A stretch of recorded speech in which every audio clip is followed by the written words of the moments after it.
Layer skin hair and laser clinic లో latest టెక్నాలజీతో laser hair removal, anti ageing and hair fall issues కి advance treatments అన్ని ఇక cost గురించి వరి అవ్వాల్సిన అవసరం లేకుండా అందిస్తున్నారు. ఇంకా మీ కాన్ఫిడెన్స్ ని తిరిగి తెచ్చుకోండి. Get your free consultation now. నమస్తే. ప్రస్తుతం ఆంధ్రప్రదేశ్కి సంబంధించి 3 ప్రధానమైన అంశాలు ఉన్నాయి. అందులో ఒకటి ఏదైతే సోషల్ మీడియాలో ఈ ఫేక్ పోస్టులు పెట్టడం కావచ్చు, లేకపోతే విద్వేషాలు చూపించడం కావచ్చు, అనేక రకాల విషం చెమ్మటాలు కావచ్చు. ఈ నేపథ్యంలోనే డీజీపీ గారు చాలా స్ట్రాంగ్ వార్నింగ్ ఇచ్చారు. దానికి తగినట్టుగానే నిన్న శ్రీహరి అనే వ్యక్తి ఒక అసభ్యకరమైన పోస్ట్ పెట్టడం వల్ల అరెస్ట్ కాబడ్డారు. సో ఇది దేనికి సంకేతం? ఇక రెండవది, మాజీ ముఖ్యమంత్రి జగన్మోహన్ రెడ్డి నిన్న జివ్వెల దిన్నె మత్స్యకారుల దగ్గరికి వెళ్ళడం జరిగింది. ఈ క్రమంలో అక్కడ ఆయన చేసిన వ్యాఖ్యలు. ఇక మూడవది, మాజీ ఎంపీ అయినటువంటి విజయసాయిరెడ్డి ఆయన మరలా ట్వీట్ చేశారు. ఏది రాజధానికి సంబంధించింది. రాజధాని నిర్మాణం అంటే అది ఇప్పటికప్పుడే అయ్యేది కాదు, కొన్ని వందల సంవత్సరాలు పట్టుద్ది అనే తరహాలో, అది కూడా కొన్ని లక్షల కోట్లు ఖర్చు పెట్టాలి అని చెప్పేసి అంటారు, కాస్ట్లీయెస్ట్ క్యాపిటల్ సిటీలుగా. సో ఈ 3 అంశాలకు సంబంధించి మనతో చర్చించడానికి ప్రముఖ రాజకీయ విశ్లేషకులు అడిసిమల్ శ్రీనివాస్ గారు. శ్రీనివాస్ గారు నమస్తే అండి. నమస్కారం అండి. సార్, ముందుగా ఈ సోషల్ మీడియాలో ఫేక్ పోస్టులు పెడుతుంటే పోలీసులు కొంతవరకు నిమ్మకు నీరెత్తినట్టు ఉంటున్నారు అని చెప్పేసి జడ్జిలు సైతం, హైకోర్టు జడ్జిలు సైతం మండిపడ్డారు. ఇది మనం చూసాం కదా కొన్ని రోజుల క్రితం. ఎప్పుడైతే మండిపడ్డారో ఇక పోలీసులు ఇక లాభం లేదనుకున్నారేమో తెలియదు, కానీ దానికి తగినట్టుగానే డీజీపీ గారు ఎమ్మటే ప్రెస్ మీట్ పెట్టడం, ఒక వార్నింగ్ పాస్ చేయడం, అలా జరిగిన కొన్ని గంటల్లోనే నిన్న శ్రీహరి అనబడే వ్యక్తి అరెస్ట్ కాబడతాం, ఏదో ఒక ఫేక్ పోస్ట్ పెట్టాడని చెప్పి. దీన్ని ఎలా చూడాలంటారు? ఇప్పుడు యాక్చువల్గా ఏమైందంటే అండి సార్, ఈ పూడి శ్రీహరి అనే అతను జగన్మోహన్ రెడ్డి గారికి సిపిఎస్ఓ ఏదో పనిచేసేవాడు, స్క్రిప్ట్లు రాసి కూడా అతనే స్క్రిప్ట్లు రాస్తాడు జగన్మోహన్ రెడ్డి గారు అవకతవక సంభాషణ, నోటుకు వచ్చినట్టు ఎదటోడిని ఎంత మాట పడితే అంత మాట మాట్లాడడం, బోసిటీకి దగ్గర అతను బయట మాట్లాడిని కూడా ఇతని స్క్రిప్టే. ఓహో, ఈ జగన్మోహన్ రెడ్డి స్క్రిప్ట్ చదువుకుంటూ ఉంటాడు, వాళ్ళు ఏం రాస్తారో చదువుతాడు, రైట్, శుభ్రంగానే చదువుతాడు. అతను కూడా చెప్తాడు. ఈ స్క్రిప్ట్ చదవటం అంటే మనం ముందు చదవటమే కాకుండా ముందు కూడా చదువుకుంటాడు. తన స్థాయికి తగినట్టు ఉందో లేదో చూసుకుని, అమ్మయ్య ఇది నా లెవెల్లోనే ఉందని చెప్పి మాట్లాడతాడు. ఓకే, మరి అంత కళ్ళు మూసుకుపోయి మాట్లాడడం ఇది చాలా మంచోడు, ఆ రాసినోడే దొంగ అనుకోకూడదు మనం.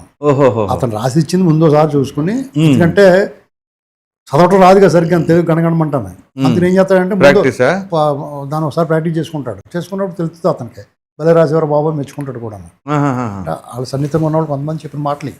ఓకే, అయితే అసలు ఇది మామూలుగా అతను అరెస్ట్ చేయడం అది కూడా ఈ ఫేక్ పోస్టుల మీద ఎవరు కంప్లైంట్ ఇచ్చారు, చేశాడు. అది పక్కన పెడితే ఇటీవల కాలంలో హైకోర్టు జడ్జిలు, న్యాయమూర్తులు ఏం చేశారంటే, రప్ప నీ విధ్వంసం కోసం ఎదురు చూస్తున్నాం, మావి గన్ను, ఇలాంటివన్నీ ఫ్లెక్సీలు పెడుతున్నారు కదా రోడ్ల మీద, విద్వేషాలు రెచ్చగొట్టే తలనరికి ఇవన్నీ చూస్తున్నారు. వాళ్ళు చూసి పోలీసుల్ని తలంటేశారు, చివాట్లు పెట్టారు బాగా గట్టిగా. అవును, అసలు ఏంటిది, ఎక్కడ పోతున్నాం మనం? సోషల్ మీడియాలో డిజిటల్ డెవిల్స్ మాదిరిగా ఎలా మాట్లాడుతుంటే, ఈ విద్వేషాలు నింపుతుంటే, విద్వేషాలను వెలగక్కుతుంటే, భయభ్రాంతులు గురి చేస్తుంటే మీరు ఏం చేస్తున్నారు? అసలు మీరు ఆ వాళ్ళ జడ్జిని విమర్శించినప్పుడే, అంటే పార్టీలు అధికారంలో ఉన్న వాళ్ళ గురించి కాదు, వాళ్ళు టోటల్ పోలీస్ డిపార్ట్మెంట్ ఆ వాళ్ళ మీరు సరైన చర్యలు తీసుకుని ఉంటుంటే ఇంత తెగపడకపోదురు, లోపమంతా మీలోనే ఉంది అని చెప్పేసి గట్టిగా చివరలు పెట్టారు. అవును, దాని ఫలితం ఏంటంటే, ఇప్పుడు వరకు సోషల్ మీడియాలో ఎవరన్నా రాతలు రాసిన వాళ్ళకి ఇప్పుడు ఏం చేస్తానంటే అరెస్టులు చేశారు, ఒక 3-4 అరెస్టులు చేశారు. అరెస్టులు చేస్తే ఏం చేశారు న్యాయమూర్తులు, దీనికే ఎంత అరెస్ట్ ఆడావాడు, ఎందుకు నోటీస్ ఇచ్చి పంపించవచ్చు కదా అన్నారు. అంతే పోలీసులు ఏం చేశారంటే వాళ్ళ దగ్గర పరిగెత్తుకెళ్ళడం తేవడం అనేటువంటి వాళ్ళకి ముద్దెట్టుకుని వదిలేస్తున్నారు. అవును, ఎవరు వచ్చినా నోటీస్ ఇస్తున్నారు, కాదు కూల్ డ్రింక్ ఇచ్చి పండరా బాబు అంటున్నారు, కేసు అయితే నమోదు చేస్తున్నారు. అవును, మళ్ళీ ఇదే న్యాయమూర్తులు గట్టిగా అనేటప్పటికి థియేటరా అలా చేసినా చివాట్లు వస్తున్నాయి, ఈ గోలేటరా బాబు, ఈ కడుపు ఈపీ అన్నట్టు ఉంది, ఇటు వెళ్ళినా గారు మనకే చివాట్లు వస్తున్నాయని చెప్పేసి లెక్కలో అసలు ఈ గోల అంతా చూద్దామని చెప్పేసి డెఫినెట్గా కోపం వస్తుంది కదా ఖచ్చితంగా. పైగా డిపార్ట్మెంట్కి అప్రతిష్ట పాలవుతున్నారు న్యాయమూర్తులు, పరకామణి విషయంలోనూ లేకపోతే ఈ మద్యం స్కామ్ విషయంలోనూ ఇలాంటి వాటిలో అనేక సార్లు గోడకొచ్చి ఏం చేశారు. అవును, ఈ మధ్య చాలా గట్టిగా మాట్లాడారు, ఫైల్ దహనం కేసు విషయంలోనూ. అవును, పోలీసుల మీద చాలా తీవ్రమైన వ్యాఖ్యలు చేశారండి న్యాయస్థానంలో. నేనేమంటానంటే న్యాయస్థానాలు, న్యాయమూర్తులు వ్యాఖ్యలు కాదండి తీర్పులు ఇవ్వండి బాబు అంటాం మనం. ఉమ్, వ్యాఖ్యలు చేయడం కాదు, చర్యలు ఉండాలా. అవును. సపోజ్ మిమ్మల్ని అరెస్ట్ చేయడు డిజిటల్ డెవిల్ దుర్మార్గమైన భాష వాడుతున్నాడు. ఉమ్, ఇప్పుడు అమరావతి మహిళలందరినీ వేసులు అన్నా కూడా ఎందుకు వదిలేశారు? ఉమ్, పోలీసులు వదిలేమన్నా కానీ వదలకూడదు. ఉమ్, నువ్వు సమాజానికి చీడ పురుగు కాబట్టి చట్టం వాళ్ళు న్యాయమూర్తులు తలుచుకుంటే వాడు బయట రాడు. అవునవును. అక్కడ ప్రజల కోణంలో ఆలోచించాలి. ఉమ్, వాడు మర్చిపోలేని విధంగా ఉండాలి. వాడికి పరివర్తన రావాలి కదా. Yes, correct. అందు గురించే కదా వాళ్ళు న్యాయస్థానాలు. పరివర్తన వచ్చింది, అతను మళ్ళీ రాయటం మొదలెట్టాడు. ఉమ్, శిక్ష తేలిగ్గా ఉండి అవును, సులభతరంగా ఉంటే వాళ్ళకి ఇది మార్పు రాదు. అభ్యాసం అయిపోద్ది. ఎస్. కొమ్మినేని శ్రీనివాసన్ అయితే ఆవిడ వదిలేశారు. ఉమ్, దగ్గరుండి మాట్లాడించిన వాడిని ఉమ్, వాళ్ళు వదిలేశారు. ఉమ్, కాబట్టి న్యాయమూర్తులు కాబట్టి మనం ఏమంటాం లేదు కాబట్టి కరెక్ట్. మనం అలా మాట్లాడదాం. సాగుతుంది. కానీ మామూలుగా అయితే లోపం ఎక్కడుందనేటువంటి అందరికి అర్థమైపోయింది. ఉమ్, ఇటువంటి డిజిటల్ డెవిల్స్, అరాచకవాదులు, అవినీతిపరులు ఈ సుప్రీంకోర్టు వ్యాఖ్యానించిన విధంగా ఆర్థిక నేరస్తులు ఉగ్రవాదుల కన్నా ప్రమాదం అన్న వాడు 13 ఏళ్ళ నుంచి బెయిల్ మీద తిరిగేస్తున్నాడు. రోజు అందులో రోజు ప్రజాప్రతినిధులు, ముఖ్యమంత్రి కూడా అయిపోయాడు. ఉమ్, ఇలాంటి పరిస్థితుల్లో తప్పు ఎవరిదే? ఉమ్, ఎవరిది లోపం? ప్రజలదేం లోపం కాదండి. రైట్. వాళ్ళ లోపం ఏంటంటే మీరు అలా వదిలేసినప్పుడు వాడు ఏదో మాయ చేసో, మర్మం చేసో, ప్రలోభ పెట్టు, భయపెట్టు, బెదిరించో వాడు అధికారంలోకి వచ్చేస్తాడు. ఉమ్, ప్రజలు మాయలో పడిపోతారు. రైట్. అలా పండవకుండా చూడాల్సిన బాధ్యత వ్యవస్థలది. ఉమ్, ఇక్కడ ఇతను అరెస్ట్ అయింది, రేపు మాపు బెయిల్ పెట్టుకుంటాడు, వస్తాడు అనుకోండి. ఎన్నాళ్ళు ఆపలేదు. అవునవును, ఆపలేరు. వాళ్ళు కూడా సీనియర్ ఎక్కడెక్కడి నుంచో దిగేస్తారు వచ్చి. అవును. ఏమైనా ఒకటి స్వాగతించాలి ఇటువంటి పరిణామాలని. ఉమ్, న్యాయమూర్తులు కూడా కఠినంగా వ్యాఖ్యానిస్తున్నారంటే పరిస్థితి ఎంత తీవ్రంగా ఉందో గమనించుకుని పోలీసులు కూడా ఇటువంటి వాటి మీద ఉక్కుపాదం మోపాలి. రైట్. ఆ ప్రయత్నం జరుగుతుందని అనుకుంటున్నాను. Right sir. ఇక దాని తర్వాత నిన్న మాజీ ముఖ్యమంత్రి అదే నెల్లూరు జిల్లాలోని జివ్వెలదిన్నె ఆ ప్రాంతానికి పర్యటించడం, మత్స్యకార సోదరులకు సంబంధించి వాళ్ళ సమస్యలు. ఇక దానికి తగినట్టుగానే రెగ్యులర్గానే ఉంటుంది కదా ఆయన వెళ్ళినప్పుడల్లా కూడా. ఇంకేముంది, కళ్ళు మూసుకుంటే అయిపోద్ది. 2 సంవత్సరాలు ఆల్రెడీ అయిపోయింది, కళ్ళు మూసుకున్నాం, మళ్ళీ కళ్ళు మూసుకుందాం, ఇంకో 2 సంవత్సరాలు కళ్ళు మూసుకుందాం, తర్వాత పాదయాత్ర చేసేస్తాను, తర్వాత మనం వచ్చేస్తాం. ఇంకా ఈ లైన్స్ తప్పితే ఇంక వేరే కొత్త లైన్ ఏమి ఉండదు. మరి వీళ్ళకి ఎవరు చెప్తారో తెలియదు. మామూలుగా మనం సోది చెప్పించుకుంటూ ఉంటారు కదా, చాట్ల బియ్యం పోసి ఏదో చేస్తూ ఉంటారు. వాళ్ళన్నా మామూలుగా చెప్తూ ఉంటారు, ఒక 2-3 సార్లు చెక్ చేస్తారు, అరే ఇది ఎంతవరకు నిజం చెబుతున్నాడు అనేది. కానీ ఇక్కడ పదే పదే ఎప్పుడు చూసినా కానీ ఇదే కంటిన్యూస్ చెప్పడం. సో అసలు ప్రజలు ఏమనుకుంటున్నారు? ప్రజానాడితో సంబంధం లేకుండా మాట్లాడుతున్నారు అనుకోవాలా, లేకపోతే ప్రజానాడి తెలుసుకొని మాట్లాడుతున్నాడు అనుకోవాలా? ఏముండదండి, వాళ్ళకి పిచ్చోళ్ళకి ఏం తెలుస్తుంది మంచి చెడును. ఇదేంటండి, నేను ఎంత బాగా క్వశ్చన్ అడిగితే ఒక లైన్లో కొట్టేశారు మీరు. అయితే సింపుల్గానే. అయితే ఇంకోటి ఏంటంటే మ్యాటరు, అసలు ఆ సమస్య ఏంటి, అతను ఎందుకు వెళ్ళాడు అక్కడికి? ఆ మత్స్యకారులు ఇప్పుడు మన ఆంధ్రప్రదేశ్కు సంబంధించిన సముద్ర జలాల్లో మన మత్స్యకారులు వేటకెళ్తారు. అవును. అక్కడ వాళ్ళ వృత్తి అదే కదా, దాని మీద ఆధారపడి తెచ్చుకుంటారు. దాన్ని ఒక్కొక్కసారి ఆ హద్దులు దాటి, సరిహద్దులు దాటి బయట తమిళనాడుకి చెందిన దాంట్లోకి వెళ్తారు. ఒకసారి శ్రీలంక వెళ్తారు, పాకిస్తాన్, బంగ్లాదేశ్ కూడా పోయి, గుజరాత్ వెళ్తారు. అవును. శ్రీకాకుళం వాళ్ళు పాపం వెళ్ళి అక్కడ దొరికిపోతారు. వాళ్ళు చాలా నానా బాధలు పడి ఎప్పుడో వదులుతారు. అవును. ఇలాగ ఇక్కడ మన ఈ దేశంలోని అంతర్భాగంలోనే ఈ గొడవల్లో వాళ్ళు గొడవ చేయటం, వీళ్ళు గొడవలు పడటం, వీళ్ళు వాళ్ళని తీసుకొని రావటం, వాళ్ళు వీళ్ళని తీసుకురావడం, రకరకాల చాలాసార్లు జరిగినాయి ఇది. అయితే మొన్న ఒకసారి వాళ్ళ బోట్లు వీళ్ళు పట్టి వీళ్ళ తాలూకు వలలు తెంపేసి వీళ్ళు చేపల గేపలు దొబ్బేస్తున్నారు. వాళ్ళని పట్టుకుని ఆ తమిళనాడుకి చెందిన 4 బోట్లను, మర బోట్లను తెచ్చి ఇక్కడ జివ్వెలదిన్నె దగ్గర వీళ్ళు నిర్బంధించారు. ఓకే. మన తెలుగుదేశం పార్టీకి చెందిన వాళ్ళు వదిలేశారు అనేటువంటిది వాళ్ళ ఆగ్రహం కారణం. ఓపెన్గా వచ్చిందే వార్తల్లో. అయితే ఈ విషయంలో పార్టీ స్పందిస్తుంది, దానికి లెవెల్ చేస్తారు, వీళ్ళకి ఇబ్బంది లేకుండా చూస్తారు. కానీ ఈ లోపల వాళ్ళ ఆగ్రహం, చాలా కోపం, సీరియస్గా తీసుకున్నారు. వాళ్ళతో కట్టుబాటు ఉంటుంది. వాళ్ళ పెద్దలు ఏం చెప్తే అది వింటారు. వాళ్ళు ఉనికిని కాపాడుకోవాలంటే కలిసికట్టు ఉండాలి. లేదంటే ఈ జగన్మోహన్ రెడ్డి లాంటి వాళ్ళు చెల్లెలు పెట్టేసి వాళ్ళందరినీ ఎడగొట్టేస్తాడు. ఆఖరికి ఇప్పుడు కూడా ఆ ప్రయత్నం జరుగుతుంది. మొత్తం మీద వాళ్ళు ఏం చేశారంటే వాళ్ళ ఆగ్రహంగా ఉన్నారు కదా, అందులో జ్వరపడాలనుకున్నాడు. అసలు అక్కడ సమస్య తెలుగుదేశం ప్రభుత్వం మీద వాళ్ళకి విశ్వాసం ఉంటుంది. ఎందుకుంటుందంటే అసలు అక్కడ ఫిషింగ్ హార్బర్ ఏర్పాటు చేద్దాం అనుకున్నది వీళ్ళు. ఓకే. జగన్మోహన్ రెడ్డి ఏమన్నా నేనే కట్టినది, నేను వచ్చి ఉంటే ఇది ఓపెన్ అయిపోయి మీ అందరికి మరబోట్లు ఇచ్చేద్దరు, మీరు అంతా గొప్పగా ఉందరు, మీరు నేను రాకపోవడం వల్ల మీరు దెబ్బ అయిపోయారు, చంద్రబాబు నాయుడు అంతా మోసం, మీకు మాట ఇచ్చి తప్పాడు, ఇవన్నీ మాటలు రికార్డు చేశాడు. అసలు యాక్చువల్గా రామాయపట్నం కృష్ణపట్నం పోర్టు రెండాట్ల మధ్యన ఒక ఫిషింగ్ హార్బర్ ఏర్పాటు చేసి వీళ్ళకి అక్కడ హ్యాపీగా ఎక్కువగా దొరుకుద్ది, వాళ్ళకి కడుపులో నీళ్ళు కదలకుండా వాళ్ళు వేటకి జరుగుతుంది కుటుంబ పోషణ. దాన్ని తెలుగుదేశం పార్టీయే ప్రపోజ్ చేసింది. అది 2008-9 ఆ ప్రాంతంలో కాంగ్రెస్ ప్రభుత్వం ఉన్నప్పుడు, యూపీఏ ఉన్నప్పుడు దాని సెంట్రల్ గవర్నమెంట్ నుంచి రావాలి పర్మిషన్, అది ఆగింది. సరే, రాష్ట్ర విభజన జరిగిన తర్వాత 2016లో సోమిరెడ్డి చంద్రమోహన్ రెడ్డి గారు వీళ్ళందరూ కలిపి ఆయన నియోజకవర్గంలోకి వస్తుంది అనుకుంటాను, అది సర్వేపల్లిలోకి. మొత్తం మీద దాన్ని 16లో తీసుకొచ్చారు, శంకుస్థాపన వీళ్ళే చేశారు తెలుగుదేశం పార్టీ ప్రభుత్వం, చంద్రబాబు. అది దాన్ని ముందుకెళ్లే లోపల అనేక ఆటంకాలు కదా, ఇవన్నీ దాటుకుని వచ్చినప్పుడు ప్రభుత్వం మారింది. జగన్మోహన్ రెడ్డి కూడా దాన్ని ఏమి ముందుకు తీసుకెళ్ళా. మళ్ళా వీళ్ళే 2025లో దీన్ని మళ్ళీ ముందుకు తీసుకెళ్లి ప్రయత్నం చేశారు. రేపు జూలైలో ఓపెనింగ్ అవుతుంది. ఓకే, చక్క చేసుకుంటూ వచ్చారు. ఇది అక్కడ ఉన్న వాళ్ళందరికీ తెలుసు. అయినా జగన్మోహన్ రెడ్డి వచ్చి అబద్ధాలు మాడతాను, నేనే కట్టాను సిగ్గు లేకుండా. గూగుల్ డేటా అయినా ఆర్సెల్ఆర్ మెట్రో క్రెడిట్ చోరీ అంటారు, క్రెడిట్ చోరీ అంటాడు, తనే సిగ్గు లేకుండా దొబ్బెత్తా ఉంటాడు. అది వాళ్ళందరికీ తెలిసినా సరే.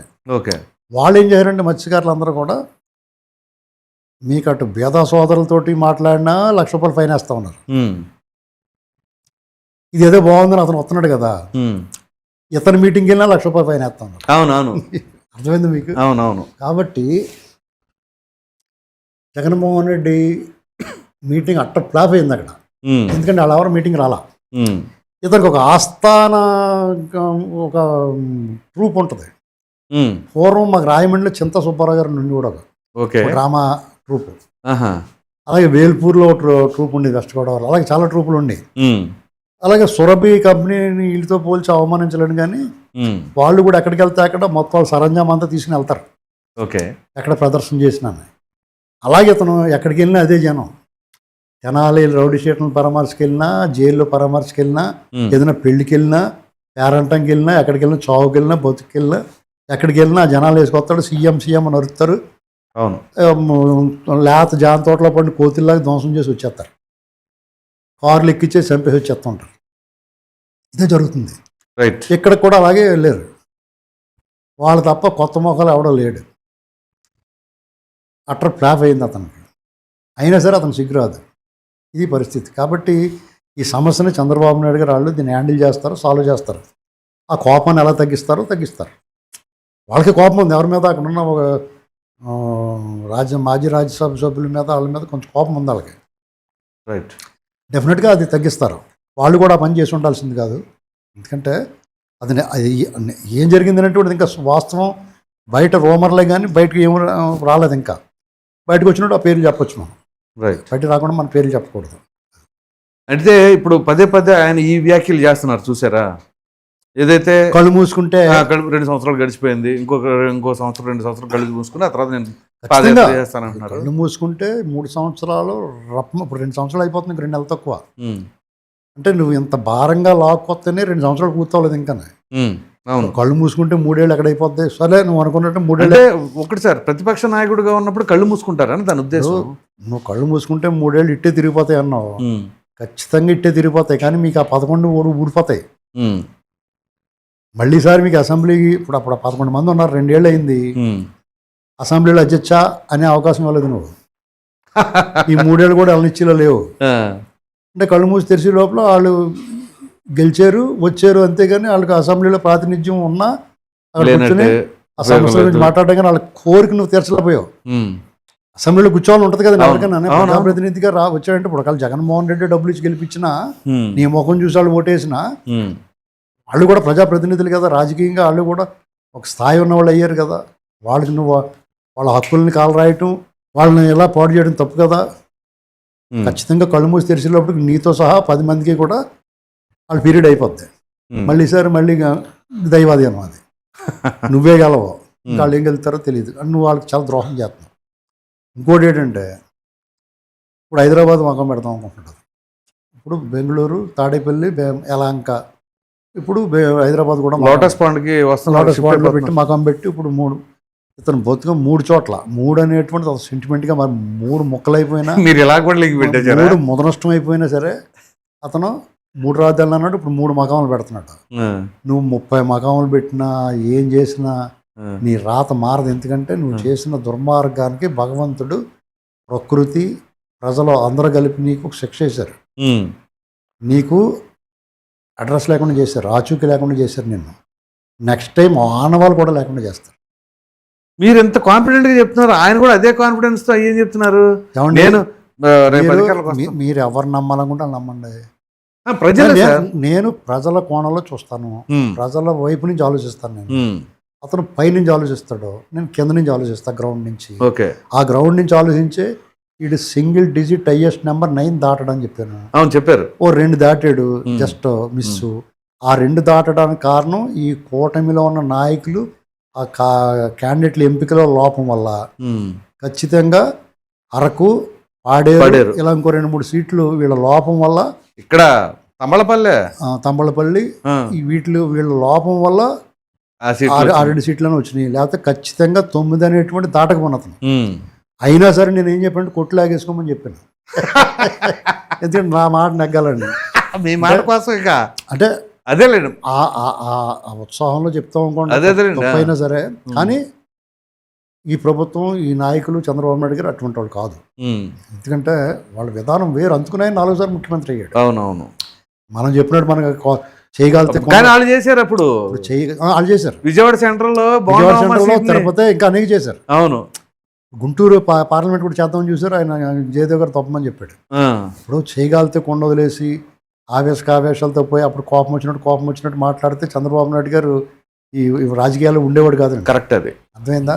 ఆయన 4 సార్లు ముఖ్యమంత్రి అయ్యాడంటే దానికి కారణం ఏంటంటే ఆయనలోని భూషణ తిరస్కారాలకు వ్యతిరేకంగా ఉండే వ్యవహారం గుణం, రాగద్వేషాలకు అతీతంగా ఉండటం, పగ సాధించాలనేటువంటి ప్రతీకారేచ్ఛ లేకపోవటం. సార్ అతను ఎవరి పట్లైనా సరే అతని మీద ఎంత విద్వేషం కక్కినా, అతను ఎంత కించపరిచినా,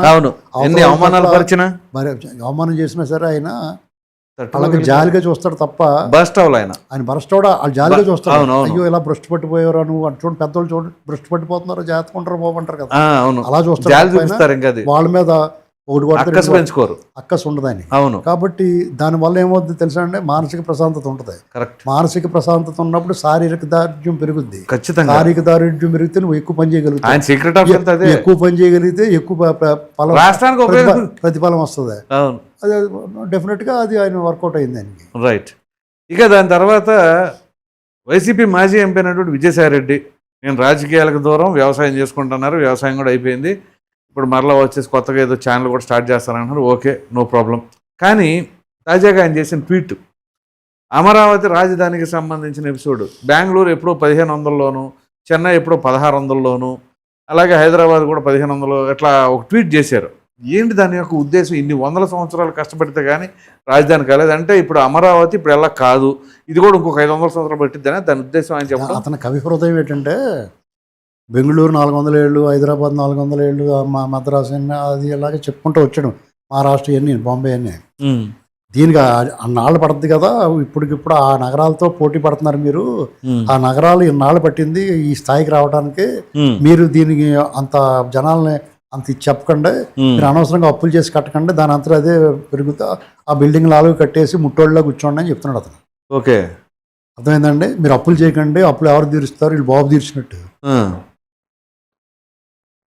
తప్పు కదా. ఇప్పుడు ఆ రాజధానులు కూడా అలాగే నువ్వేం చెప్పు, నువ్వేం మాట్లాడుతున్నావు?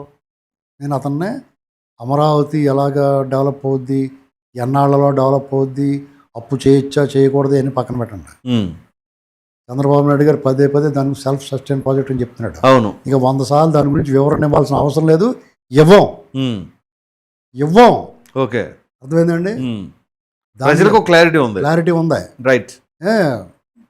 ఇప్పటికీ ఒక పిరమిడ్, ఒక కుడ్యం కట్టాలంటే ఏనుగులతో లాక్కొచ్చి ఇసుక పోసి దాని నుంచి లాకి పైన పెట్టివారు. అద్భుతమైన నిర్మాణాలు చేశారు పూర్వం. దానికి సమయం పట్టింది. అవును, 100 సంవత్సరాలు పట్టింది ఆ పేద ఆలయం నిర్మించాలంటే. అవును. దాని తర్వాత వచ్చిన మీకు మళ్ళీ విధ్వంసం చేయకుండా కంటిన్యూ చేసేవారు కాబట్టి ఇవి కనపడుతున్నాయి మనకి. ఇప్పుడు అలా కాకుండా ఆధునికత, సాంకేతికత పెరిగిన తర్వాత ఏదైనా సరే, ఇది వరకు ఫ్లైఓవర్ వేయాలన్నా, బ్రిడ్జి కట్టాలన్నా కనీసం 4 ఏళ్ళు పట్టింది. అవును. ఇప్పుడు సంవత్సరాలు గట్టి పెడుతున్నారు. ఇప్పుడు ఒకప్పుడు కూడా గుర్రాల ద్వారా ఆ ద్వారా వచ్చేవాళ్ళు. మీకు పట్టుసీమ ప్రాజెక్ట్ ఎత్తిపోతల పథకాన్ని సంవత్సరం లోపల కట్టారు. అవును, 11 నెలల్లో కట్టారు. 100 కోట్లు 50 కోట్లు ఎక్స్ట్రా కూడా ఇచ్చాడు ఆయన, నువ్వు అలా కట్టేస్తాను. దానివల్ల 6-7 వేల కోట్ల లాభం వచ్చింది రాష్ట్రానికి. మరి అంతే కదా, లాంగ్ టెన్యూర్లో నిర్మాణం పెట్టుకొని. కాబట్టి ఇక్కడ లాజిక్ లేకుండా నువ్వు పిచ్చి మాటలు మాట్లాడి అప్పులు ఎవరు తీరుతున్నావు, నువ్వు తీర్చుకున్నాడు ఎవడన్నా, నువ్వు దుబ్బేసిన డబ్బులు ఎవరు తీరుతున్నాడు? ఇప్పుడు రాజశేఖర రెడ్డి గారు ముఖ్యమంత్రిగా ఉన్నప్పుడు వీళ్ళు దోచేసిన దోపిడీకి ఎవరు కట్టుకుంటున్నారు? ఇప్పుడు తర్వాత మళ్ళీ 5 ఏళ్ల పాటు వీళ్ళు దోచిన దోపిడీ డబ్బులు ఎవరు కట్టుకుంటున్నారు? రైట్. ఇప్పుడు వరకు ఇంకా పట్టుకునే ఖజానాకి జమ అయ్యలేదు కదా, అందరి మీద పడుతుంది కదా. పీపీఎల్ రద్దు చేసి పాడేశారు మూర్ఖుల్లాగా మీరు. ఆ డబ్బులు మొన్నటిదాకా ఎవరు కట్టారు? ట్రూ అప్ ఛార్జీలు చేత. మీరు అరాచకం అవినీతి చేసినప్పుడు జగన్మోహన్ రెడ్డి అడ్డగోలుగా అప్పులు చేసి మధ్యాహ్నం తాగట్టు పెట్టేసినప్పుడు లేవని నోరు ఇప్పుడు ఎందుకు లేస్తుంది? అదే ఇప్పుడు పైగా పచ్చి అబద్ధాలు మాట్లాడుతావు. నేను రాజకీయాలు మానేశాను అన్నావు, కనీసం 2 ఏళ్ళన్నా మాట మీద నిలబడ్డావు. నువ్వు మళ్ళా తిరిగి వ్యవసాయం చేస్తున్నాను అన్నావు.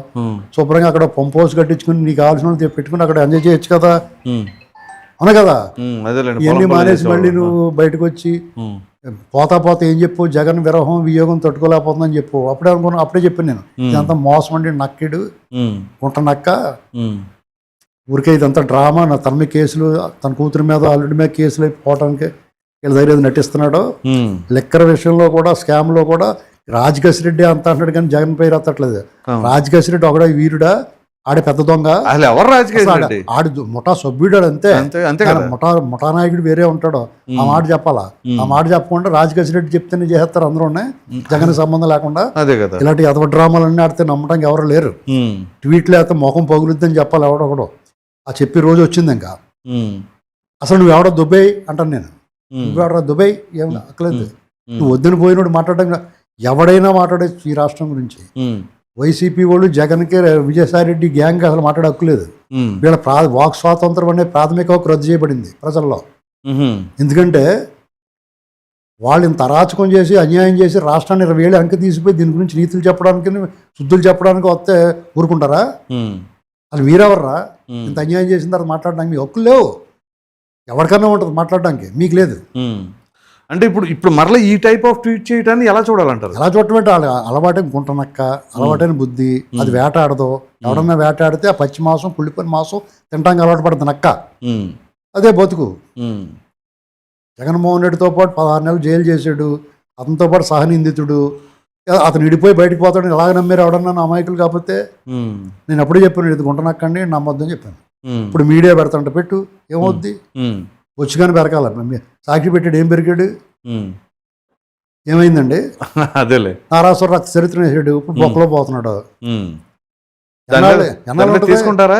డెఫినెట్ గా ఎందుకు వదులుతారండి? ఎవరిని వదలరు. దానికి సమయం కోసం చూస్తున్నారు అంతే.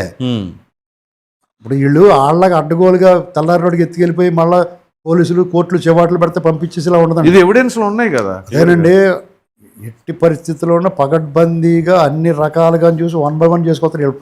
ప్రథమ ప్రాధాన్యత సంక్షేమ అభివృద్ధిని, రెండో ప్రాధాన్యత ఇవన్నీ. వీళ్ళు ఎక్కడ పోతారు? ఎక్కడికి వెళ్ళలేండి. వాళ్ళకి బయటకు పోవడానికి లేకుండా బంధించారు కదా. బయటకు వెళ్ళాలంటే వేసాలు ప్రాబ్లం కదా, పాస్పోర్ట్ కానీ లుకౌట్ నోటీసులు అవి ఉన్నాయి కదా. చేతాడు ఎక్కడికి పోరా, ఎక్కడ పోతాడా? మన దొడ్లో ఉన్నాడు కదా, ఎప్పుడన్నా కోచు తినొచ్చు అనుకుంటా. మన దొడ్లో కోడిని ఎప్పుడన్నా కోచు తినొచ్చు కదా, అంతే. రైట్. సో ఫైనల్గా ఇప్పుడు జగన్మోహన్ రెడ్డి గారు ఇంకా అటువంటి వ్యాఖ్యలు చేయడాన్ని ప్రజలతో సంబంధం ఉండి మాట్లాడుతున్నారా, సంబంధం లేకుండా? ఆయన మావిగన్న ఇలాంటి వ్యాఖ్యలు చేసిన దానికి ఏంటంటే మానసిక అస్వస్థత కారణం అండి. అంచేత ఈ మావిగన్న అనే వాళ్ళందరినీ కూడా పెద్ద పిచ్చి హాస్పిటల్ కట్టి అందులో పడేయాలి అందరూ. అక్కడే కూర్చుని మావిగన్ వీళ్ళు ఇంకా హలో అంటే ఫోన్ చేసినాడు, హలో అంటే మనసు మావిగన్ అంటారు అన్నమాట. అంతే. Right sir, thank you.